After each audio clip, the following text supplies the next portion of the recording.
Sex is a fantastic thing. It's beautiful. It was designed by God for a number of very specific and deeply spiritual purposes, including the shared enjoyment of husband and wife.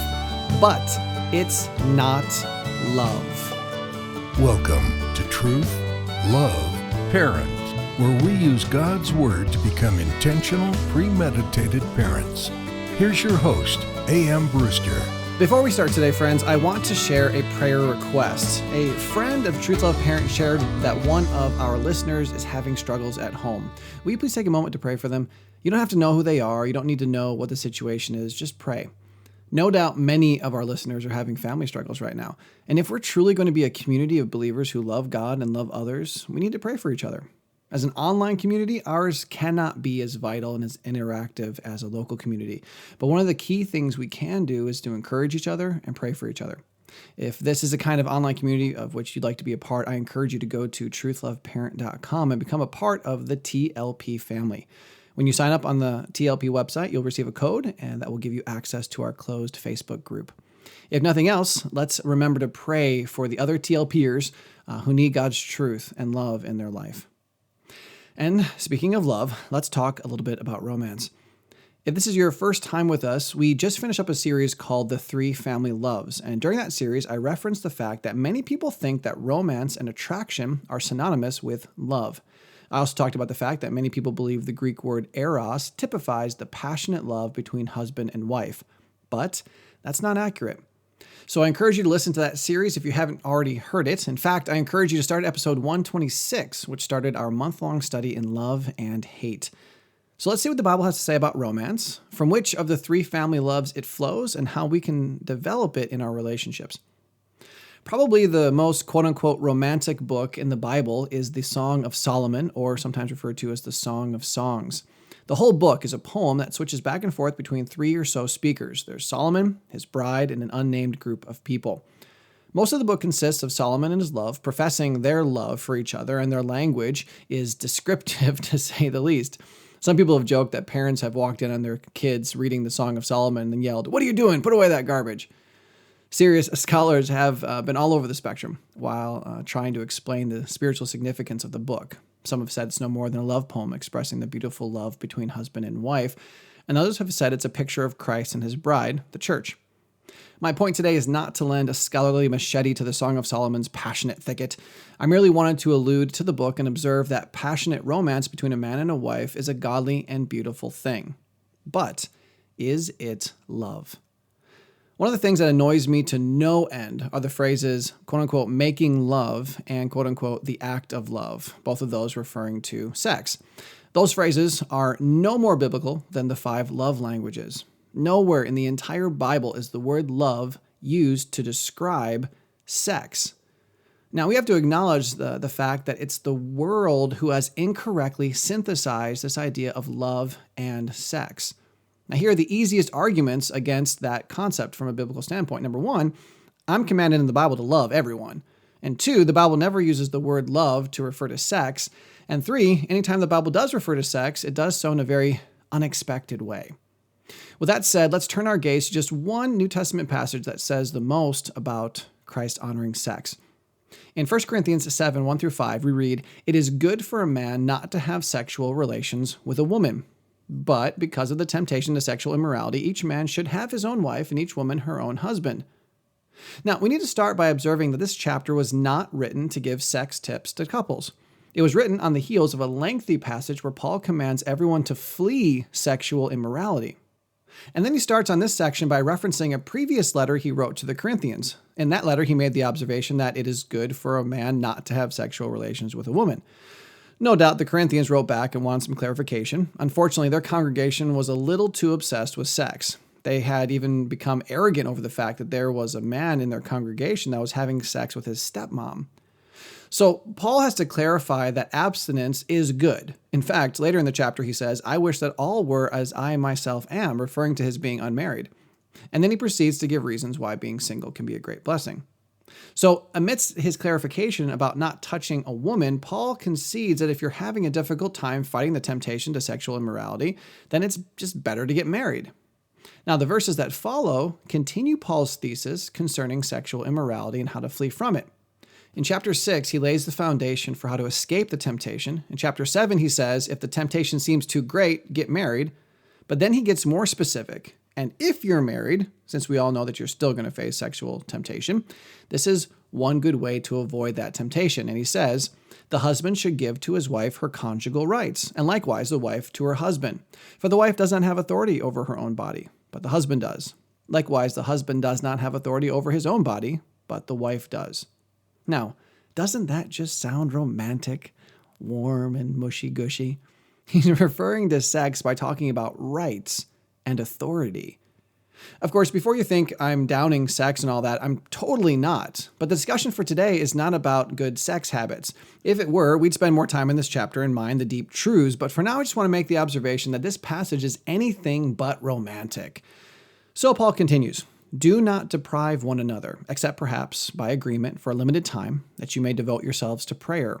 But then come together again so that Satan may not tempt you because of your lack of self-control. So, if you plan to stop having sex, Paul refers to that as depriving your spouse, and he says that you shouldn't do that unless you have an agreement for a spiritual reason, and he ties it all up by circling back to the theme he had before, how to escape temptation because of your lack of self-control. And that's it. The only times the Bible commands sex is for reproduction and to stave off temptation. Now, I'm not saying, and let me say this again, I'm not saying that sex is bad or low or base or anything like that. And I'm not saying that God doesn't want us to have sex and enjoy sex. Sex is a fantastic thing. It's beautiful. It was designed by God for a number of very specific and deeply spiritual purposes, including the shared enjoyment of husband and wife. Now, it's good for you to know that I wrote this on a snowshoe retreat that I just came back from with the students from Victory Academy. I'll tell you the same thing I told them. People need to stop scaring kids away from sex. Sex was created by God, and it's a good within a Christ-honoring marriage. It's only when sexuality is experienced outside of marriage that it's a sin. Also, it's my personal belief that since there's no marriage or sex in heaven, and since God does make a very big deal about marriage here on this earth, and sex is an important part of that, I can only imagine that an orgasm is a tiny taste of what it'll be like to be in God's presence for all eternity. Now, that's not Bible, that's just my own opinion. So my only point in all this is to help us to realize that love is so much bigger than just mere sex. Romance is only a tiny part of the gigantic, multifaceted diamond that is love. And like Satan is so wont to do, he's taken one of the smallest parts of the human experience and made it the most important thing in order to distract from what God really has for us. So here's big idea number one. True love is just that. It's love. It's everything we spent the past 2 episodes discussing. Big idea number 2. Sex is just one way we express our true love in marriage. Sex must not flow from eros, that would be a selfish act, that would be sin. Sex won't flow from storge, and it won't flow from phileo. Sex must be an agape act. Now, when we talk about love, I tell my students at Victory Academy that I love them just as much as I love my own kids, and I tell them that I love them just as much as I love my own wife. Now, they have a very difficult time believing that, but once we define love biblically, it makes all the sense in the world. I want God's best for each of them to the same degree that I want God's best for the others. How terrible would I have to be to not want God's best for one of my students? But within the context of different relationships, God's best looks different. It's in God's best interest that I refrain from doing anything sexual with everyone in my life, save my wife. That's in God's best interest for me and them. That's true love with my students and my kids and my friends and my 8 billion strangers. But it is in God's best interest for me and my wife that I do have sex with her. That's true love with my wife. It has nothing to do with loving my wife more or loving my wife differently. I'm loving my wife and my kids and my students the same way. I'm working toward God's greatest good and their best interest. And my friends, this isn't semantics. It's just the way it is. Every romantic and sexual gesture between my wife and me should be motivated by true agape love. And that shouldn't make it any less romantic. In fact, it should make it more romantic. And you know this to be true. Every Christ-honoring man and woman out there listening to me today knows this. More often than not, you feel the most sexually attracted to your spouse right after they just did something really good. Ladies, he changed the baby without being asked, and man, he just looks like this big, sexy man to you. Let me give you a personal one. We were at the chiropractor, and when we came in out, I noticed that his front sidewalk was covered in snow. Now, I love my chiropractor, so I grabbed the shovel that was there by the front door, and I shoveled the walk. I swear, if my kids hadn't been there in the van with us, I think my wife would have jumped me right there. You know what I'm talking about. True love produces the most passionate and beautiful sexuality in the whole world. It's infinitely better than Eros could produce because it's being enjoyed the way God designed it to be enjoyed. Okay, so big idea number 1 is that true love is simply love, not romance, not sex. Big idea number 2 is that romance and sexuality is just one way we express our true love to our spouses. And here's our last big idea. How can we cultivate the right kind of sexuality and romance with our spouses? Well, just 2 things, really. Number 1, your romance must be agape and not eros. It must be completely selfless. Guys, she has authority over your body. Ladies, he has authority over your body. It has nothing to do with you not being in the mood. Quote unquote, not being in the mood is just code for I'm a selfish pig and refuse to lovingly sacrifice for you right now. Just like everything else in love, it's not about you. And that goes for the other side too. If you notice your spouse is not feeling well, exhausted, out of sorts, whatever, don't selfishly throw yourself on them. Be loving. It shouldn't be a situation where the one in the mood is always having to ask. It should be where the other one is lovingly offering. And number 2, your romance must be motivated by the glory of God. Whether you eat or drink or have sex with your spouse, do all to the glory of God. Your romance won't be an outflow of true love unless it's selfless. And like we've seen in previous episodes, true agape love is grounded in God's glory. Now again, I feel like I'm seeing some rolling eyes. For some reason, people think that having sex to the glory of God strips the sex of its fun or enjoyment. Yeah, let's be honest. I can see that if it's sinful sex. It's just like anything else we do for God. Unsaved people who love darkness rather than light because their deeds are evil don't like living for God. But if you claim to be a Christian, don't let yourself think that sex to the glory of God is somehow subpar. That's impossible. There's nothing grander, more awesome, or more enjoyable than living for God. And that needs to apply to our sex as well. If we stop there, just with those 2 observations, if you were able to live those out, let me promise you 5 things. Number 1, both you and your spouse would love your sex. Number 2, your sex would be everything it needs to be and nothing it shouldn't be. 3, you would have just the right amount of sex at just the right times. 4, if you were tempted to sexual immorality, your Christ-honoring sex life at home would be a massive deterrent and help you escape that temptation. And 5, your marriage would survive. Now, wait, Aaron, that's a pretty big claim. Really? Do you think the 2 of you will only exercise Christ-honoring love in bed and nowhere else in your relationship? Humans and dogs have a lot in common. Experienced dog trainers have said that if you can control a dog in its eating and reproducing, you can control the dog at any other time. To have a dog submit to you instead of submitting to its 2 strongest natural desires is amazing. And the same is true with humans. If we could actually glorify God in our eating, drinking, and sex, we'd be doing it during every other area of our lives as well. So back to my claim. If you and your spouse could work so that your romance is simply an outworking of your own true biblical love for each other, your marriage will survive. And it really won't have anything to do with the sex. It'll have to do with the fact that you actually love each other. All right, in conclusion, I want to make a final observation about romance outside of marriage. Please stop encouraging romance among children. They shouldn't be thinking romantically. Should they be loving each other? Yes, but they don't need to be thinking about hugging and kissing and holding hands and cuddling and the eros, fake plastic, heart-shaped, quote-unquote love Satan's trying to use to seduce your children into idolatry. But Aaron, at some point, they're going to have to get married and romance will be important. No, it won't. Now, these are my closing thoughts, so though I'll explain myself, it will be brief. So I encourage you to listen to episode 30, Teens and Dating, What God Has to Say About Their Crush, for a deeper understanding of these principles. Here's my point, 5 things. Number 1, the modern concept of romance is entirely sexual. You can't get around it. Don't try to deny it. Number 2, God wants your children to grow in true love, okay? True agape love. Number 3, sexuality is only allowed within the concept of a marriage relationship. Your kids aren't married. Number 4, Once married, do you honestly think your kids are going to struggle with romance and sexuality side of things if they are people who have truly learned to love God and others the way they should?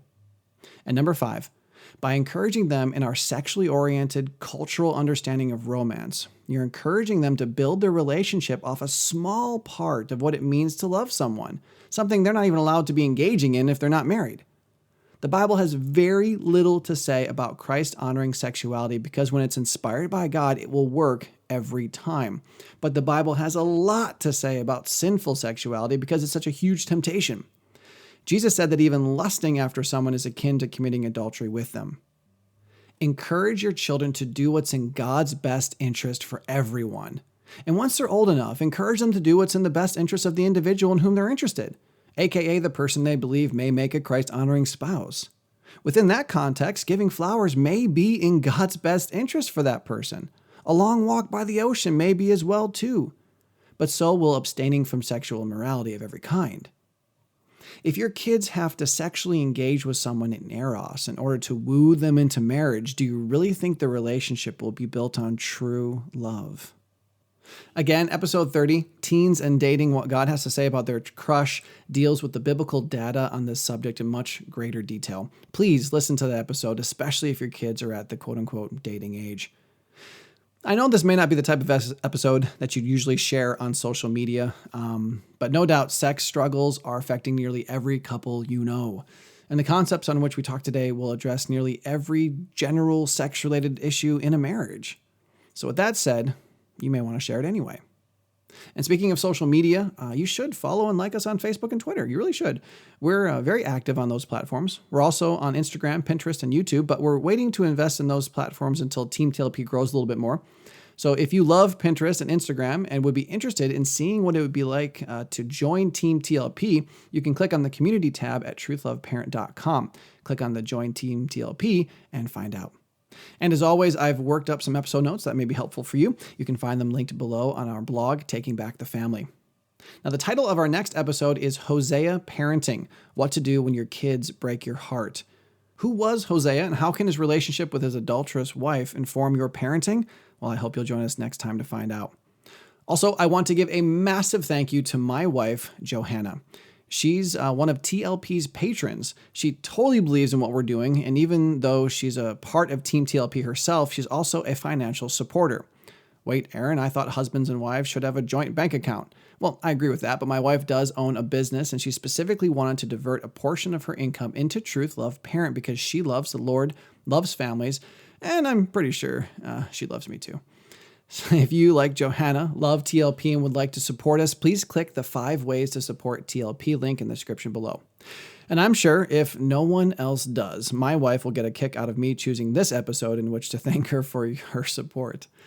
And if this episode leaves you wondering how this might work within your unique marriage situation, please contact us at counselor@truthloveparent.com. Yes, God cares about our sex lives too. And yes, it can be better than you thought was possible. But as always, it has to be done to the glory of God. And that requires a lot of love. See you next time. Truth, Love, Parent is part of the Evermind Ministries family and is dedicated to helping you become an intentional, premeditated parent. Join us next time as we search God's Word for the truth your family needs today.